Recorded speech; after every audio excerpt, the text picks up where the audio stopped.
दुनिया के सबसे अमीर आदमियों में से एक रहे हैदराबाद निजाम की बीवी के किस्से अपने आप में नायाब हैं। उन्हें दुनिया की सबसे खूबसूरत महिलाओं में से एक माना जाता था, लेकिन उनकी सास उन्हें जहर क्यों देना चाहती थी, यही किस्सा है आज का जो हम आपको बताने जा रहे हैं। नीलोफर, जो उनका नाम था, तुर्की के ओटोमन राजसी वंश की आखिरी शहजादी थी। वो 1916 में तुर्की की राजधानी इस्तांबुल के राजसी महल में पैदा हुई। जब वह पैदा हुई तो तुर्की का राज परिवार आखिरी सांसें ले रहा था। ओटोमन साम्राज्य उखड़ने लगा था। महज 2 साल की उम्र में उन्होंने पिता को खो दिया। जब वो 7 साल की थी तब उन्हें अपनी मां के साथ 1924 में तुर्की छोड़कर फ्रांस आना पड़ा, क्योंकि पहले विश्व युद्ध के बाद ओटोमन राजवंश को गद्दी से हटा दिया गया था। फ्रांस में उनकी जिंदगी कठिन और साधारण लोगों की तरह थी। उनका पूरा नाम नीलोफर फरहत बेगम साहिबा। किस्मत ने उन्हें जीवन में कई उतार चढ़ाव दिखाए। हालांकि कहा जाता है कि वो किस्मत की धनी थी। दुनिया के सबसे धनी राज परिवार यानी हैदराबाद निजाम की बहू बनी। आखिरी निजाम ने उन्हें अपने दूसरे बेटे आजम जेह के साथ शादी के लिए चुना।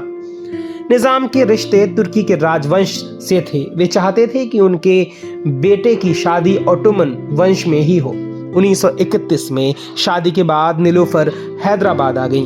वो न केवल सुंदर थी बल्कि उनमें गजब का आकर्षण था। शादी के बाद जब वो हैदराबाद आई तो निजाम के परिवार में महिलाओं के लिए पर्दा का रिवाज था, लेकिन नीलोफर कभी पर्दे में नहीं रही, बल्कि उन्होंने हैदराबाद के निजाम परिवार में महिलाओं के सार्वजनिक जीवन का बंद दरवाजा खोला। वो हैदराबाद की पार्टियों, समारोहों और कार्यक्रमों में शिरकत करने लगी। अक्सर उन्हें समारोहों में मुख्य अतिथि बनाकर बुलाया जाता था। वो हैदराबाद की एलीट नाइट पार्टीज में शिरकत किया करती थी। हालांकि उनके इन तौर तरीकों से निजाम की बेगम दुल्हन पाशा काफी नाखुश रहती थी। बाद में ये चर्चा भी फैली कि बेगम अपनी बहू को जहर देकर मरवाना भी चाहती थी। वो सेलिब्रिटी तो थी ही, साथ ही फैशन देवा भी।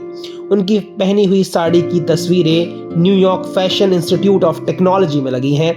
बल्कि उन्होंने अपने जीवन में जो साड़ियां पहनी उनमें से 34 साड़ियां न्यूयॉर्क के इस इंस्टीट्यूट को दे दी गईं। दुनिया में जिन महिलाओं ने साड़ी को लोकप्रिय बनाया उसमें से एक वो भी थी। हालांकि बाद के जीवन में उन्होंने साड़ी छोड़ पश्चिमी लिबास पहनना शुरू कर दिया। हालांकि उनकी साड़ियों के बारे में कहा जाता है कि उन्हें बनाने का काम फ्रांस की एक बड़ी फैशन फर्म करती थी। प्रिंसेस नीलोफर हैदराबाद के आखिरी निजाम की बहू थी। 1948 में जब भारतीय सेना के हैदराबाद में कार्रवाई करके उसे भारत में मिलाया गया तो वो फ्रांस की यात्रा पर गई थी। वो पेरिस में ही रुक गई, भारत नहीं लौटी। हालांकि उस समय निजाम के परिवार के ज्यादातर लोगों ने हैदराबाद छोड़कर विदेश में रहने का फैसला किया था। जब वो फ्रांस से वापस हैदराबाद नहीं लौटी तो उनके शौहर ने दूसरी शादी कर ली। 1952 में उन्होंने तलाक ले लिया। उन्हें बहुत मोटी रकम मेहर में मिली। उसका बड़ा हिस्सा उन्होंने हैदराबाद में महिलाओं और बच्चों के लिए एक अस्पताल बनाने में दिया। आज भी इस हॉस्पिटल का नाम उन्हीं के नाम पर है। नीलोफर अपने समय की सुंदर महिलाओं में थी।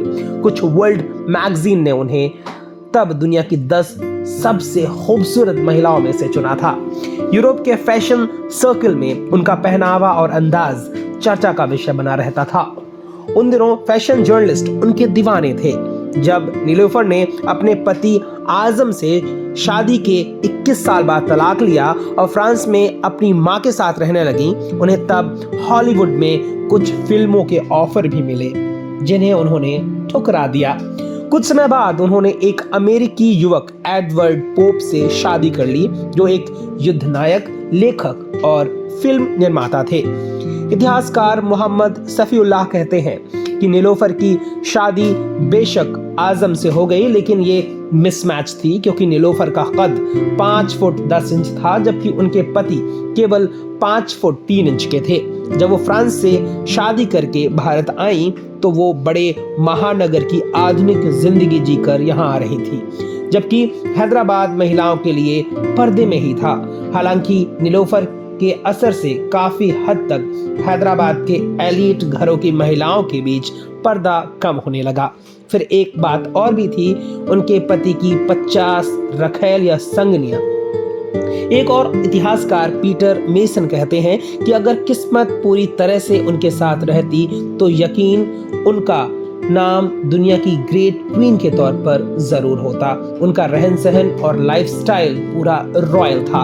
1989 में ही फ्रांस में प्रिंसेस नीलोफर का निधन हो गया। उनके कोई बच्चा नहीं था, उन्हें उनकी माँ के बगल में ही दफनाया गया।